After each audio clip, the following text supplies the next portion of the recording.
In case you haven't got the idea by now, in addition to being about the Puritans, this service is kind of about covenant as well. So I selected this reading. It might sound a little familiar because it's been used before, but I'm only doing it again because it's really, really good. It's called A Covenant Invites Relationship by Lisa Ward. A covenant is not a definition of a relationship. It is the framework for our relating. A covenant leaves room for chance and change. It is humble toward evolution. It claims, I will abide with you in this common endeavor, be present as best as I can in our becoming. Now, this calls for a level of trust and courage and sacrifice that needs to be nurtured, renewed, and affirmed on a regular basis. A creed creates a static truth, something that does not incorporate new insights and realities. A covenant is a dance of co-creation, keeping in step with one another in the flow of our lives. A creed seeks uniformity and a unison voice. A covenant seeks harmony and a shared voice. Sometimes we may arrive at a unison, but it's not required. A creed gives authority to the statement. A covenant gives authority to shared intention. A creed creates an us and them. A covenant invites relationship. A creed is a prescription that must be relied on. A covenant relies on the treasures of shared truth. The overall trust within this covenant is in the truth, that's capital T truth, something which no one person can fully see, yet something which each and every person can come to know in little glimpses, in another story, in epiphanies. Truth is ever changing in our seeking to understand because of our really limited perspectives. We grow into a deeper sense of the meaning of all things when we take our journeys seriously with full heart and mind. The courage within this covenant is in the acceptance and celebration of life with all of its challenges, pain, ironies, and joys. And the sacrifice within this covenant is the letting go of dogma, of assumptions, of control, and giving over to a greater wisdom which comes to us in bits and pieces. The task of this covenant is to take responsibility for the freedom we espouse. We know that we are interconnected and that what we do creates ripples of hope or despair, of affirmation or negation. What we do with and for one another is powerful and beyond our imagining. All right, so we're back to our monthly Unitarian history lesson. Are y'all excited? Yes. All right, that's better response than I was expecting. Thank you. So far we've done once a month one Unitarian history topic. We started about Unitarian ideas in Europe. There was very little Unitarian church happening, but the Unitarian idea is a very old one. We talked about Arius, the renegade priest of the 300s. We talked about Michael Servetus, who was burned at the stake for his unorthodox views of the Trinity. We talked about the Unitarian movement in Transylvania, of all places, and the Edict of Torda, that was a declaration of religious tolerance. Enacted by King John Sigismund, who is the very first and I'm sure the only ever Unitarian king. And we also learned about his minister and advisor, Francis David. And then we kind of skipped ahead a little bit, and there was a really good reason to skip ahead to 1819 to William Ellery Channing's Baltimore sermon. It's because the 200th anniversary to the day was this past May 5th. So I skipped ahead and talked about Channing and about this important sermon where he claimed the name Unitarian. Before that, it had been a derogatory term thrown at liberals in the Congregationalist tradition. But now it's time to close the gap between the 1500s in Europe and 1819 in the US. And a big part of closing that gap is all about the Puritans, our very, very unlikely, spiritually uptight ancestors, right? It's kind of uncomfortable to admit that, right? That we have some Puritan in us. We just think we're way too cool for that, you know? But so this sermon is based on two main sources. One is called A History of Covenant, which is from our Tapestry of Faith RE curriculum. And the other is an article called The Unitarian Controversy and Its Puritan Roots by Alice Blair Wesley, Peter Hughes, and Frank Carpenter. So as you might have gathered from the earlier reading, our free church tradition does not have a creed. A creed meaning a certain set of theological beliefs that everyone has to attest to in order to belong to our community. Our big question isn't what do you believe, but rather what values will we uphold and how will we do that all together? Our covenant, the promises we make to each other on how we will be a community of faith, is at the heart of what it means to be a UU. Now, covenant, you all know, is a really ancient idea. It's central to Hebrew and Christian scriptures. But when the Puritans came to America in the 1600s, they wanted to form a new kind of church. They believed that the Church of England, from where they came, was not Reformed enough, not Protestant enough. They thought the Church of England was still too Catholic and in need of purification, hence Puritan. They were also not too crazy about the fact that the English monarch was the head of the church. And they really had no use at all for things called bishops. And for these beliefs, the Puritans were persecuted in England and came to the New World looking for more religious freedom. So the Puritans chose to organize their churches cooperatively using the ancient form of covenant. So these first churches in America were created by mutual consent for mutual benefit in a time and place where your very survival depended on everyone getting along. But this structure was also put into place to keep authority in the congregation.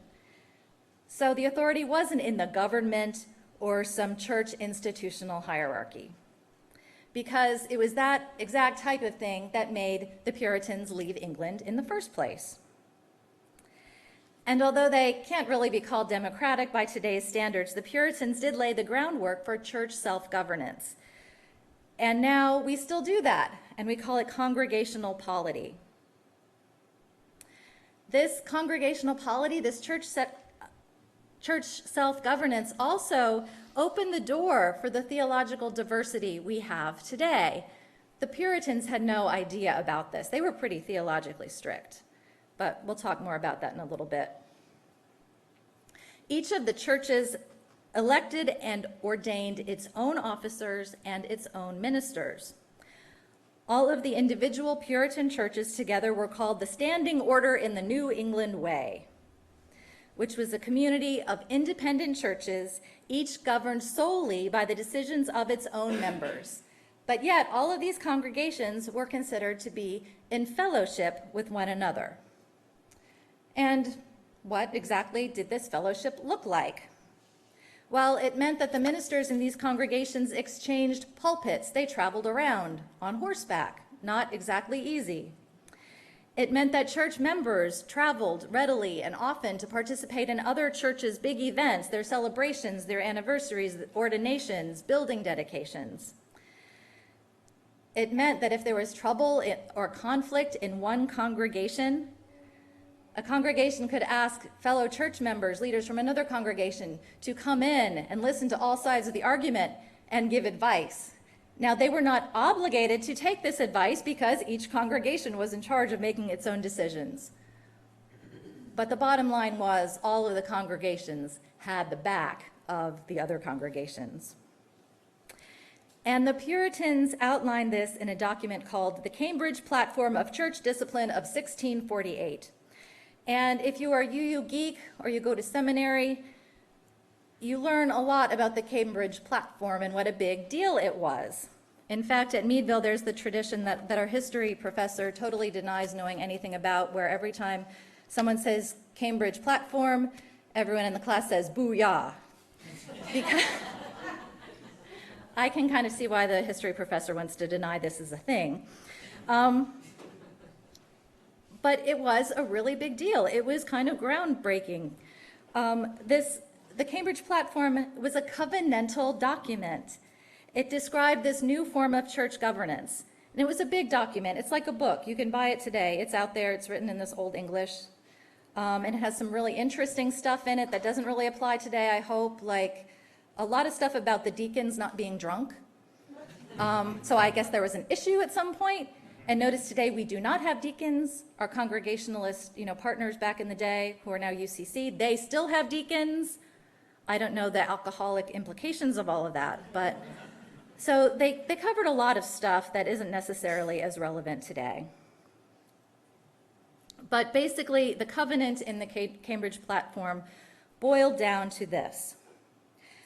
We pledge to walk together in the ways of truth and affection as best as we know them now or may learn them in the days to come, that we and our children may be fulfilled, and that we may speak to the world in words and actions of peace and goodwill. Very little to argue with there. But although the Puritans were innovative in their church structure and governance, their theology was very Calvinist.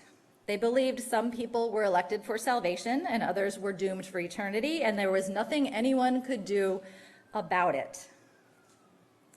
And to become a church member in full standing, if you were a Puritan, you had to have some kind of conversion experience. You had to have this mystical burning bush kind of thing happen, and you had to testify to that moment in front of the congregation. You also had to testify your obedience to the Word of God. Now, if you did this, not only did you become a member in full standing, but you were also considered one who had been chosen for salvation. And so then you were known as a saint by calling.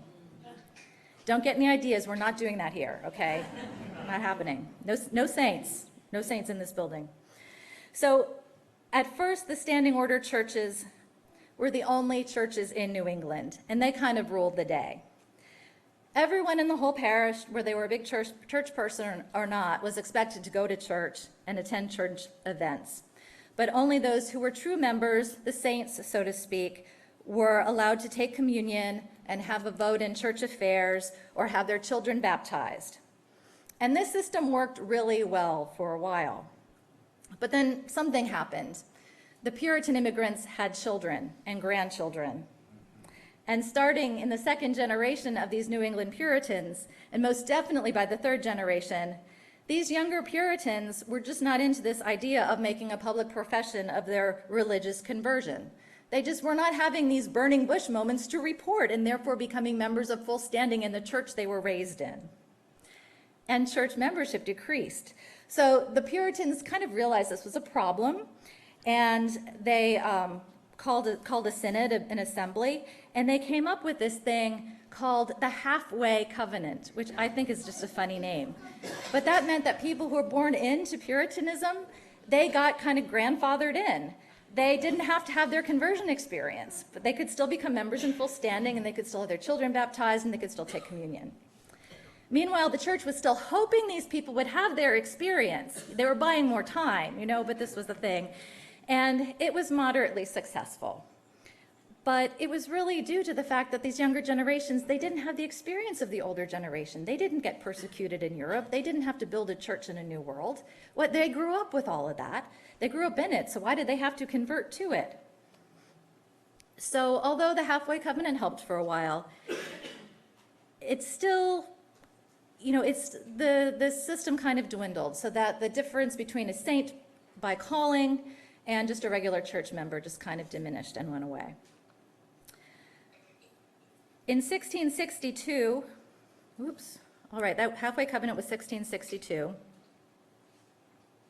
So there were also some outside forces pushing on the Puritans. At first, they were the only game in town.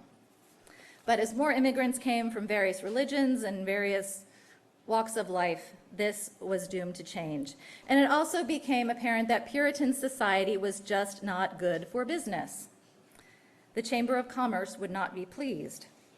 The Puritans were known as insular and unfriendly to outsiders. And of course, they were brutal when it came to dealing with those suspected of having heretical beliefs or misbehaving in some way. I mean, think about the Salem witch trials. That was the Puritans. Think about Hester Prynne and her Scarlet Letter A. Although that was a work of fiction, you kind of get the idea that these people could be pretty nasty. Because although the Puritans set up a free church, it didn't stop them from trying to impose their views on others and making laws unfavorable to others and persecuting so-called heretics. And the Puritans were also the communists of their day. They put the commonwealth of all ahead of the wealth of the individual. So Puritan laws put restrictions on the amount of profit merchants were allowed to take from their sales. A number of store owners were prosecuted and fined for profiteering if their prices were deemed too high. But by the end of the 1600s, this Puritan influence on the way of life in New England began to wane, and they lost power because they weren't the only ones there. In the 1700s, the standing order churches were rocked from the inside when this crazy new theological idea began to take hold. It turns out predestination was losing its popularity. Some people actually believed that if you were a good person and did good things, you might be able to work your way into heaven. And this view is actually attractive to more of the liberal standing order, or we call them Congregationalists at this time. It made sense that you could work your way into heaven. And also attractive to the more liberal people in the Congregationalist movement was reading the Bible critically. This is something they've been doing for years over in Europe. It was kind of making its way to the New World. But reading the Bible critically led them to question what the Bible said versus what the church doctrine said. And then when they noticed things that were in doctrine weren't necessarily in the Bible, they asked questions. The liberalists in the congregational tradition believed in applying reason to the reading of Scripture. And Puritans, who had been told to follow their conscience and engage in group discussion about how the church was to be run, well, these habits that had been instilled in them started to bleed over into their theology. So now theology kind of became on the table for discussion. Those techniques they were used to practicing just kind of took off in ways they never anticipated. And of course, all of this was happening during the Enlightenment, the Age of Reason, when there were new ideas in science and philosophy. And some Congregationalists were eager to incorporate these new ideas into their religion. So by the end of the 1700s, many of the largest congregational churches, particularly the ones clustered around in Boston and that area, they had become, through no particular intention, liberal in theology. It just kind of happened. And they were open about their liberal theology, but they were not confrontational about it. They rejected original sin, total depravity, predestination, and the Trinity. They adopted positive doctrines of the nature of humanity and the possibility of the continuing moral, spiritual, and intellectual growth of human beings. It was gradual, baby step, tiny little changes, natural development in the religious understanding.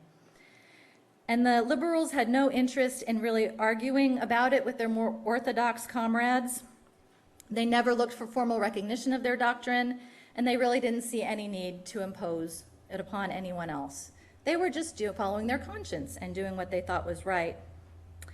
But then some of the more orthodox churches and leaders kind of found out about this, and they weren't very happy. So to kind of stem this liberal influence they were seeing, some of the more orthodox churches actually started inserting creedal statements into their covenants. While the liberal churches were like, no, we're walking together in Christian love, no creeds, And so things really started to come to a head. There was a throwdown at Harvard. Harvard was the only divinity school of the Congregationalists at the time. And that's where all the ministers became ministers. Well, Harvard had a vacant spot as the chair of the divinity school, and there was a big debate on who to hire to fill the position, and they ended up hiring a liberal named Henry Ware. Ware Lecture at General Assembly is named after him.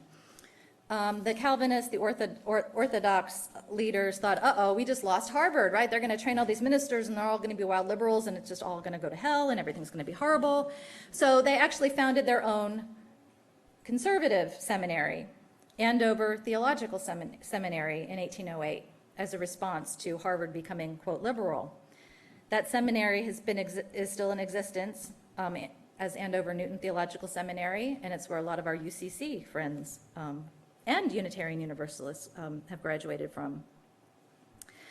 And then the throwdown continued in 1815 when one of the Calvinists named Jedediah Morse, and I think he was related to the Morse code person. I'll have to look that up.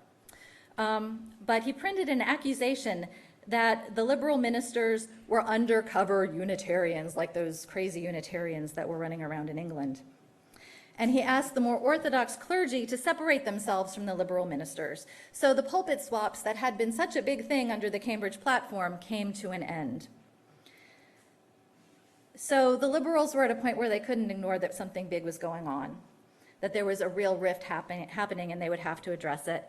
And that's where we're kind of segueing into our sermon from May 5th. Their best orator, their greatest preacher, William Ellery Channing, was kind of assigned with the task of speaking for the liberal faction. So he went to Baltimore to preach an ordination sermon for Jordan Sparks. It was called Unitarian Christianity, and he claimed the name Unitarian and described that more liberal theology.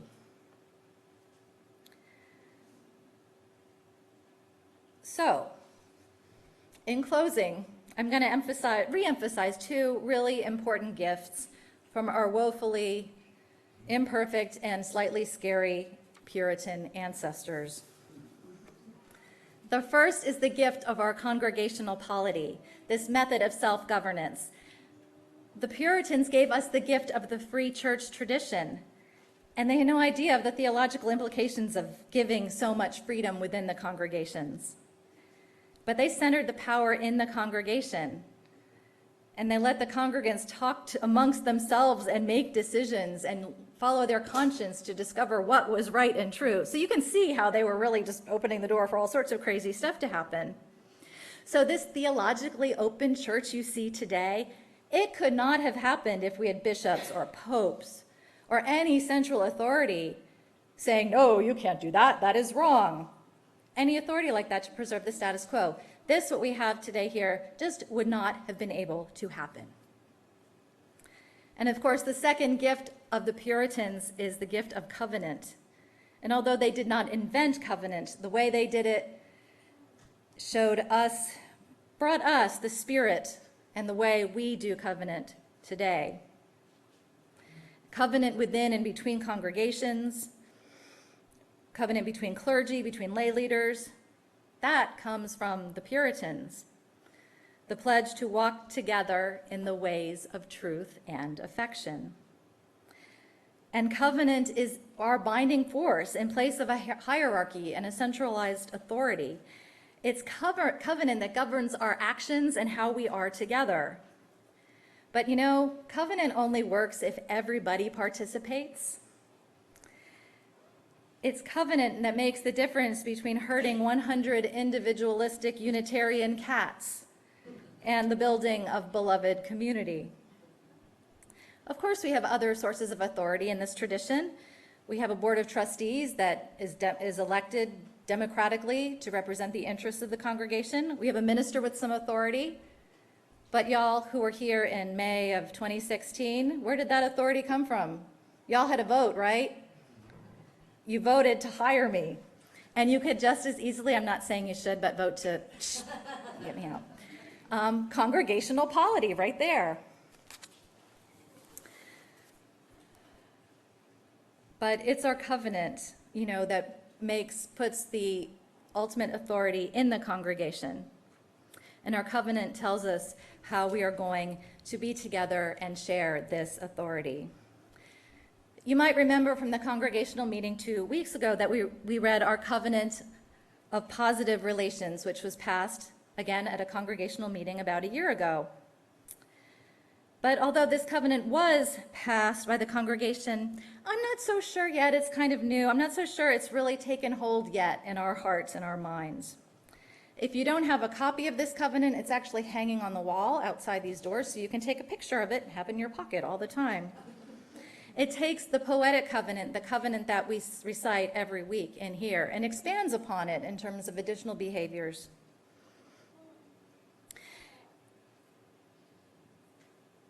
And in this covenant of positive relations, you will find everything you need to know about what you need to do if you are angry or in disagreement or disappointed by any part or person in our community. If you read it, you will learn about healthy communication process and learn about the process of reconciliation and forgiveness. Here we call that process inviting others back into covenant, right? We don't just call people out when they're out of covenant, we invite them back in. But without those covenantal words living within us and completely understood and accepted by us, they have no power. And covenant is an invitation to relationship.